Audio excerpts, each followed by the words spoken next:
Para pemirsa yang dirahmati oleh Allah, berikutnya yang ketiga yang termasuk kepada najis adalah lahmul khinzir, yaitu daging babi.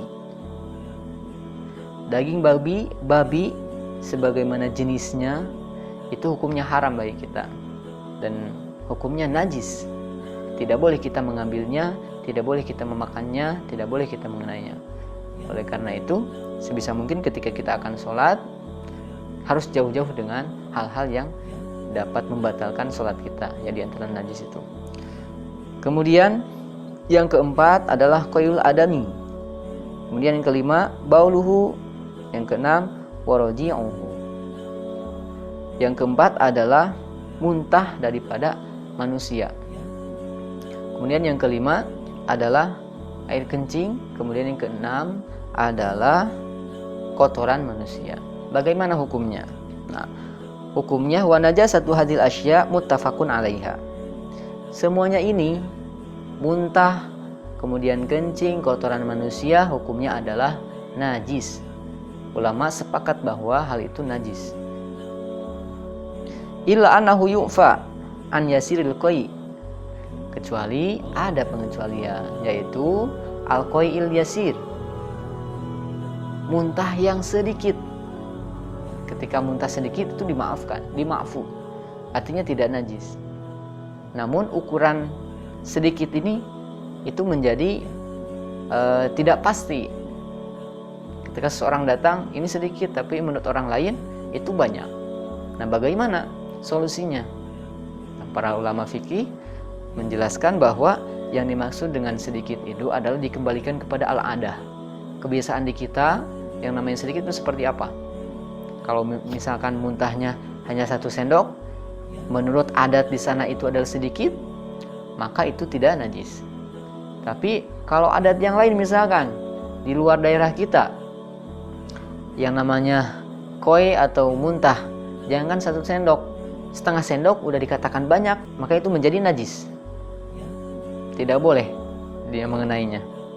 Sehingga yang namanya yasir atau sedikitnya daripada muntah ini itu kembali kepada al-adah, kembali kepada kebiasaan. Nah, kemudian wabaulus sobi, kencing daripada anak laki-laki yang belum balik, kemudian dia belum makan apa-apa kecuali ASI, maka itu pun masuknya kepada najis yang biasa, najis yang ringan. Hal ini sebagaimana kejadian hadis dari Ummu Qais radhiyallahu anha atas an-nabi. Suatu ketika Ummu Qais datang kepada Rasulullah sallallahu alaihi wasallam. Biibnilaha lam yablug ayyakula ta'am, dengan membawa anaknya yang mana anaknya ini belum balik dan belum mampu makan yang lain. Nah, wa anabna hadza kabal fi hijr Nabi sallallahu alaihi wasallam, dan anak ini kencing di pangkuannya Nabi sallallahu alaihi wasallam. Fada'a Rasulullah sallallahu alaihi wasallam, kemudian Rasulullah meminta bima'in, meminta air dan membasuhnya. Ala thawbi walam yangsilhu ghuslan. Namun pakaian Nabi tersebut tidak dicuci, hanya dibasuh saja atau dikepritin saja, dibanjur aja. Tidak sampai dicuci dengan menggunakan sabun. Nah, karena memang anak kecil yang belum 2 tahun, kemudian dia belum makan apa-apa kecuali ASI, anak kecil laki-laki, maka hukum air kencingnya itu termasuk kepada najis mukhaffafah. Itu bisa dihilangkan dengan hanya percikan air saja atau dibanjur saja, tidak usah digosok. Namun bagi perempuan itu tidak berlaku.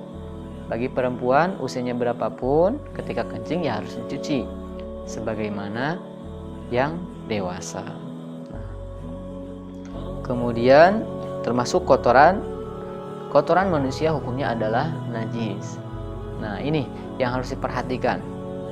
Ketika kita tidak hati-hati ketika buang hajat, maka sangat memungkinkan apabila kotoran itu, apalagi mohon maaf yang sakit perut misalkan, karena memang cairannya terlalu kuat sehingga mengenai pakaiannya atau mengenai kulitnya, kakinya. Ketika itu tidak dibasuh, maka hukumnya najis.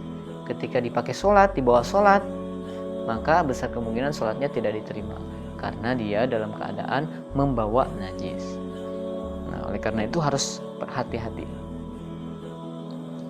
Kemudian termasuk kepada najis yang ketujuh adalah al-wadi. Wadi ini adalah air, ya, air yang putih. Kemudian yang sakhin, nah, yang kental. Biasanya ini keluar setelah al-baul, setelah kencing. Bagaimana hukumnya? Hukumnya wadi ini adalah najis. Nah, min ghairi khilafin, tanpa ada pertentangan pendapat. Jadi sepakat ulama bahwa yang namanya wadi, air, ya, cairan yang kental yang keluar setelah kencing, itu hukumnya najis. Nah, biasanya jaraknya kadang ada interval juga.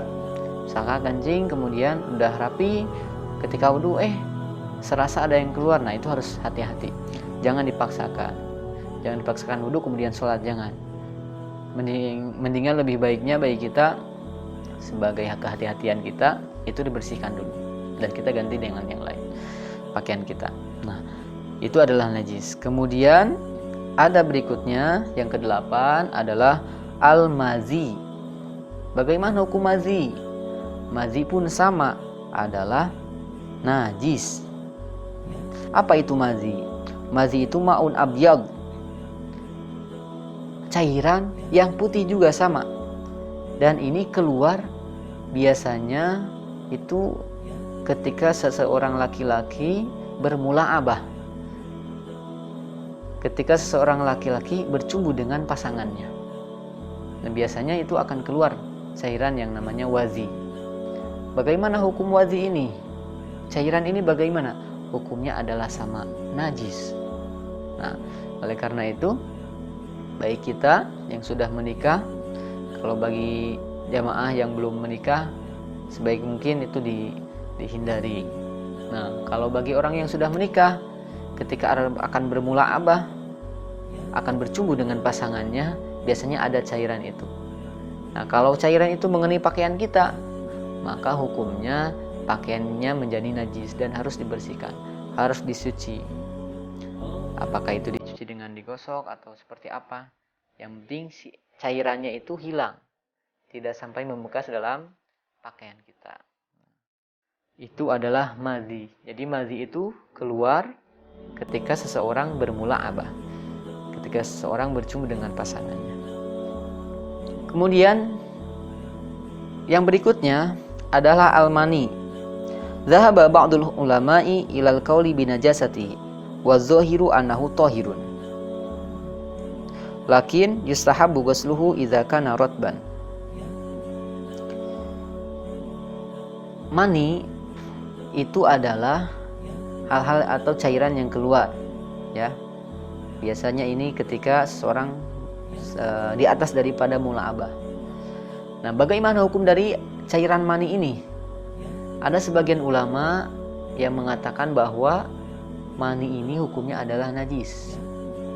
Namun wadzohir, kebanyakan ulama menafsirkan atau menyebut bahwa yang namanya mani ini adalah tohir, suci, ya.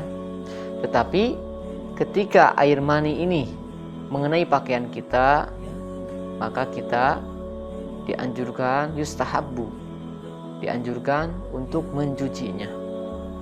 Bagaimana kalau kering? Kalau kering maka si zat air mani itu dihilangkan. Apakah itu dengan dikerok atau dicuci dan seterusnya. Yang penting air maninya ini hilang, tidak sampai membekas pada pakaian kita. Namun hukumnya gimana? Kebanyakan ulama, kata Ibnu Sabiq, itu adalah tohir, mensucikan, bahwa mani itu adalah suci. Kemudian berikutnya poin ke-10 adalah baulun wa rausun ma la yukalu lahmuhu. Air kencing kemudian kotoran yang tidak dimakan dagingnya. Wah, bagaimana hukumnya? Wahuma najsani. Keduanya ini adalah najis. Contohnya apa? Air kencing, kemudian kotoran yang berasal dari hewan yang tidak kita makan. Nah, contohnya misalkan burung gereja, ya. Ketika dia membuang kotoran, kemudian misalkan dia juga membuang air seninya, kemudian mengenai kita, maka hukumnya adalah najis. Atau misalkan ketika kotorannya di bawah, kemudian kita keinjak, maka yang kita injak itu adalah kaki kita harus dibersihkan menjadi najis, karena memang zat dari kotoran hewan yang tidak kita makan dagingnya itu adalah najis. Termasuk kotoran cicak. Ketika kotoran cicak ini misalkan ada di sekitar kita, kemudian keinjak sama kita atau kepegang sama kita, maka itu hukumnya najis. Tidak boleh, kita tidak mencucinya, harus kita cuci. Apalagi ketika kita akan melaksanakan sholat, maka harus dibersihkan terlebih dahulu. Berikutnya adalah al-jalalah. Waradan nahyu an rukubil jalalah. Bahwa al-jalalah ini definisinya adalah hewan yang memakan kotoran. Kita dilarang untuk menunggangi al-jalalah. Kemudian wa'aklu lahmiha, dan memakan dagingnya. Kemudian meminum wasyurbu labniha, dan meminum air susunya. Kita dilarang untuk meminum air susunya, kemudian menunggangi hewan yang memakan kotoran. Oleh karena itu jangan sampai memakan hal seperti itu. Sebagaimana An Ibnu Abbas radhiyallahu anhuma qala naha Rasulullah SAW melarang an syurbi labnil jalalah rahul khamsah, dari meminum susu hewan yang memakan kotoran. Kemudian berikutnya adalah yang ke-12, al-khamr. Khamr, alkohol. Bagaimana hukum al-khamr? Wahia najasah inda jumhurul ulama. Bahwa khamr atau alkohol hukumnya adalah najis sebagaimana kebanyakan ulama. Sebagaimana Allah berfirman, innamal khamru wal maisiru wal ansab wal azlam rizum min amali syaitan. Bahwa yang namanya khamar itu adalah najis min amali syaitan, termasuk kepada amalan-amalan syaitan. Maka bagi kita fajtanibur rizza minal ausan, kata Allah. Maka tinggalkanlah yang najis-najis, ya, jangan sampai kita mendekatinya. Kemudian yang terakhir adalah al-kalbu, anjing. Wa huwa najsun wa yajibu ghuslu ma wuligha fihi sab'a marrat.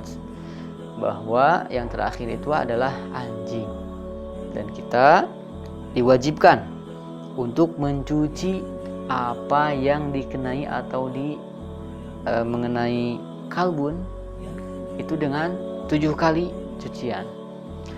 Yang pertama atau yang salah satunya itu menggunakan aulahun nabi turab di hadis Abu Hurairah. Salah satu daripada 7 itu menggunakan turab, menggunakan tanah atau debu. Dicuci dengan 7 kali, salah satunya menggunakan tanah. Ini merupakan syariah. Sebagaimana Rasulullah SAW, turu inai ahadikum idza wuligha fihil kalbu ayyag silahu sab'a marras aulahunna biturab, rawahu Muslim. Ketika seekor anjing menjilat wadah-wadah atau sesuatu yang ada di antara kita, maka kata Rasul, bersihkanlah wadah itu dengan 7 kali bersihan. Salah satunya aulahunna biturab, menggunakan tanah. Jadi tidak boleh kita ganti dengan sabun. Walaupun sabun sekarang sudah banyak yang bagus, meninggalkan turab, maka itu tidak sah. Dan kita harus mencucinya dengan salah satunya dengan tanah, dan 6 kalinya bisa dengan sabun, dengan yang lainnya. Nah, itulah diantara beberapa klasifikasi daripada najis. Agar kita terhindar daripada najis yang bisa membatalkan sholat ini, baiknya bagi kita untuk menghindarinya sebaik mungkin, seperti kotoran hewan yang tidak kita makan dagingnya, kemudian dari kotoran kita sendiri, sehingga kita mendatangi Allah dengan penuh keyakinan dan penuh kesucian. Pemirsa yang dirahmati oleh Allah, mudah-mudahan apa yang kita bahas hari ini menjadikan hikmah dan pelajaran bagi kita untuk lebih mendekatkan diri kepada Allah, sehingga kita menjadi orang-orang yang muttaqin, orang-orang yang bertakwa, dan ibadah kita diterima oleh Allah Subhanahu wa taala. Amin ya Allah ya rabbal alamin. Demikian yang bisa kami sampaikan, kurang lebihnya mohon maaf. Ihdinas siratal mustaqim wal afu minkum. Wassalamualaikum warahmatullahi wabarakatuh.